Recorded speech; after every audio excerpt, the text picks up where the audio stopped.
Prepárense para un viaje a uno de los momentos más impactantes de la historia reciente de Europa. Imaginen una Navidad de 1989, no con villancicos y celebraciones, sino con el eco de disparos en un frío patio militar. En la ciudad de Târgoviște, Rumanía, dos figuras temblorosas, esposadas y arrinconadas por la historia, se preparaban para enfrentar su final. Era Nicolae y Elena Ceausescu, la pareja que durante décadas había gobernado Rumanía con un puño de hierro. Sus últimos minutos estaban siendo grabados, el pelotón de fusilamiento estaba listo. Pero, para entender cómo Rumanía llegó a ejecutar a su dictador y mostrarlo por televisión, tenemos que retroceder décadas hasta la semilla misma de este régimen. Nicolae Ceausescu nació en 1918 en Scornicetti, una humilde aldea rural al sur de Rumanía. Era el tercero de 10 hijos, criado en una casa sin electricidad ni agua corriente por un padre campesino y alcohólico. Apenas terminó la primaria, a los 11 años, fue enviado a Bucarest donde trabajó como zapatero.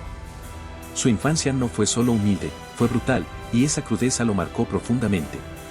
En la Rumanía de los años 30, una monarquía con fuertes desigualdades y represión constante, Ceausescu encontró su refugio en el comunismo. A los 14 años se afilió a la Organización Juvenil Comunista, entonces ilegal. Fue arrestado varias veces, entró y salió de la cárcel, pero fue ahí donde aprendió la disciplina del partido y el silencio, cualidades que moldearían su carácter. En prisión, conoció a George Georgiou, un poderoso líder comunista, quien lo tomó bajo su protección. Ceausescu, con un carisma limitado pero una obediencia inquebrantable y una gran paciencia, ascendió en la jerarquía. Cuando el ejército soviético ocupó Rumanía en 1944, todo cambió. El rey fue forzado a abdicar, se proclamó la República Popular, y el comunismo, ahora con el respaldo de Moscú, se instaló con una eficiencia brutal. Entre 1947 y 1952, decenas de miles de opositores fueron detenidos, ejecutados o enviados a campos de trabajo. La clase media fue desmantelada, las tierras nacionalizadas y las fábricas confiscadas. Rumanía se convirtió en una copia oscura del modelo soviético, y Ceausescu escaló paso a paso por los pasillos del poder. Para sorpresa de muchos, cuando George Georgiou murió repentinamente en 1965, Ceausescu, de 47 años, fue elegido como su sucesor. Sus primeros años de gobierno fueron, sorprendentemente, bien recibidos. Condenó la represión estalinista, liberó prisioneros políticos y permitió una tímida apertura cultural. Lo más notable fue su distanciamiento del Kremlin.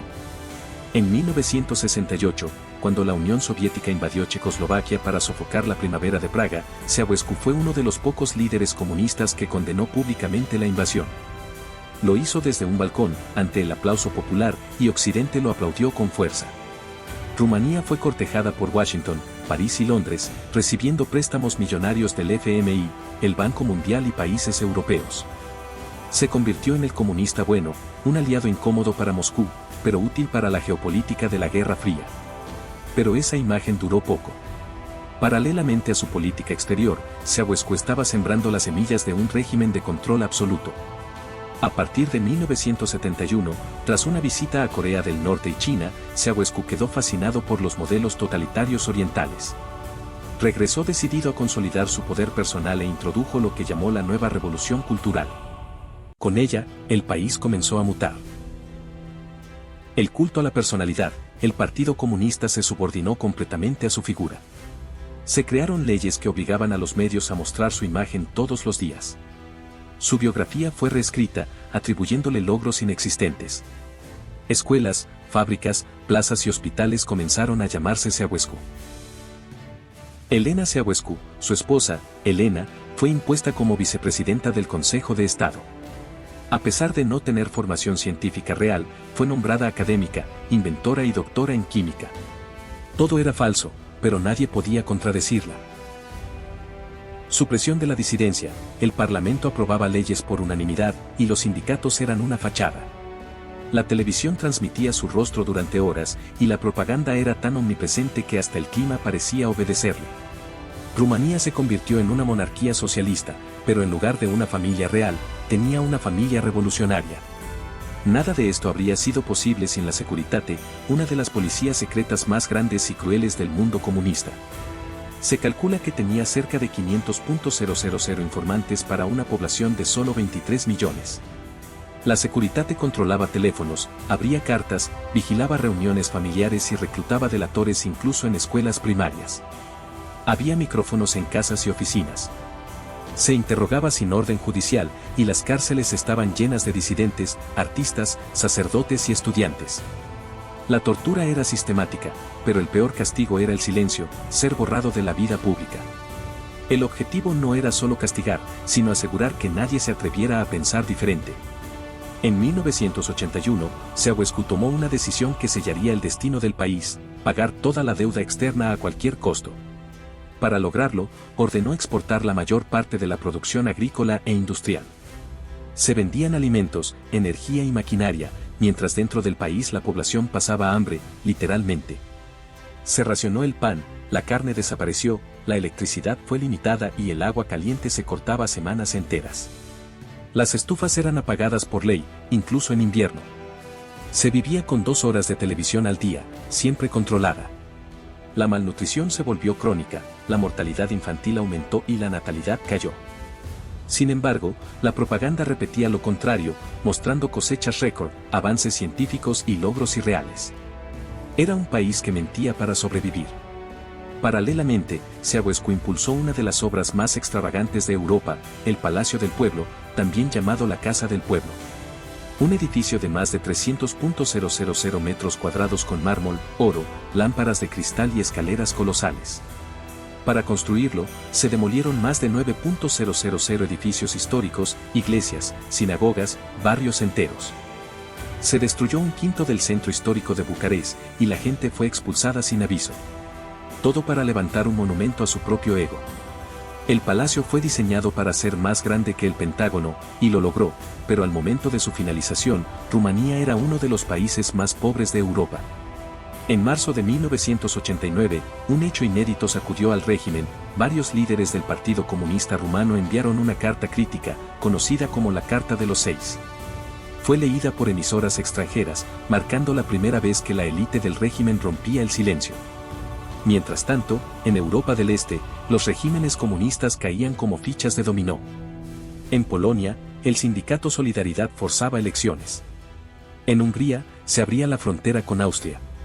En Alemania Oriental, el muro de Berlín era derribado. En Checoslovaquia, la revolución de terciopelo triunfaba. Solo Rumanía parecía congelada en el pasado. Ceausescu no cambiaba, redoblaba la apuesta. En noviembre de 1989, fue reelegido por unanimidad como secretario general del partido. Poco después, viajó a Irán para reunirse con el ayatolá Jomeini, mientras en su país la tensión era insostenible. Volvió confiado, creía tener todo bajo control, pero se equivocaba. El 16 de diciembre, en la ciudad de Timisoara, al oeste del país, comenzó una protesta. El objetivo era evitar que un pastor protestante, László Kéz, una figura crítica pero no violenta, fuera expulsado por el régimen. Cientos de personas se congregaron para apoyarlo, la policía actuó con fuerza y la protesta creció. Al día siguiente, miles marcharon, y la represión fue brutal, hubo disparos, se usaron tanques, murieron civiles, algunos fueron arrojados al río, otros enterrados en fosas comunes. Pero ya era tarde. La verdad se había filtrado. Periodistas extranjeros transmitieron las imágenes, y las emisoras húngaras mostraron cadáveres. En pocas horas, toda Rumanía lo sabía. Lo que empezó como una protesta local se había convertido en una insurrección nacional, y el régimen, por primera vez, titubeó. El 21 de diciembre de 1989, desde el balcón del Comité Central del Partido Comunista Rumano, Ceausescu se encontró por primera vez en décadas frente a una masa que no lo aclamaba, sino que lo abucheaba. El líder, acostumbrado al silencio absoluto y a la obediencia mecánica, quedó congelado. Miró a su esposa, balbuceó, y alguien cortó la transmisión. Era la caída en directo, en vivo y sin filtro. Al día siguiente, el 22 de diciembre por la mañana, la revolución estaba en marcha. Las calles de Bucarest estaban llenas de trabajadores, estudiantes, soldados y ciudadanos comunes que ya no temían. Se asaltaban edificios oficiales, se destruían retratos del dictador. Los micrófonos estatales eran tomados por locutores que, entre lágrimas, confesaban años de mentiras. En el Ministerio de Defensa, algunos oficiales se pasaban del lado del pueblo. En el Comité Central, el caos era total. La seguridad de Ceausescu colapsó, no había plan de contingencia, solo confusión. A las 12:09 del mediodía, Nicolae y Elena Ceausescu subieron al techo del edificio, un helicóptero esperaba. Era su escape. Volaron hacia el norte sin destino claro, fueron rechazados en varios lugares. El sistema que habían construido en torno a su culto ya no existía, nadie obedecía órdenes, nadie los quería. Ya no eran líderes, eran prófugos. Horas después, el piloto del helicóptero recibió una amenaza desde tierra: si no aterrizas, te derribamos. Aterrizó cerca de Trgovite. Allí, un oficial local que hasta hacía días les habría besado las manos, los arrestó. Los encerraron en una base militar y comenzaron las llamadas desde Bucarest. La revolución no sabía qué hacer con ellos, pero había algo que sí sabían: no podían dejarlos vivos por mucho tiempo. Mientras tanto, la televisión estatal rumana había sido tomada por los revolucionarios.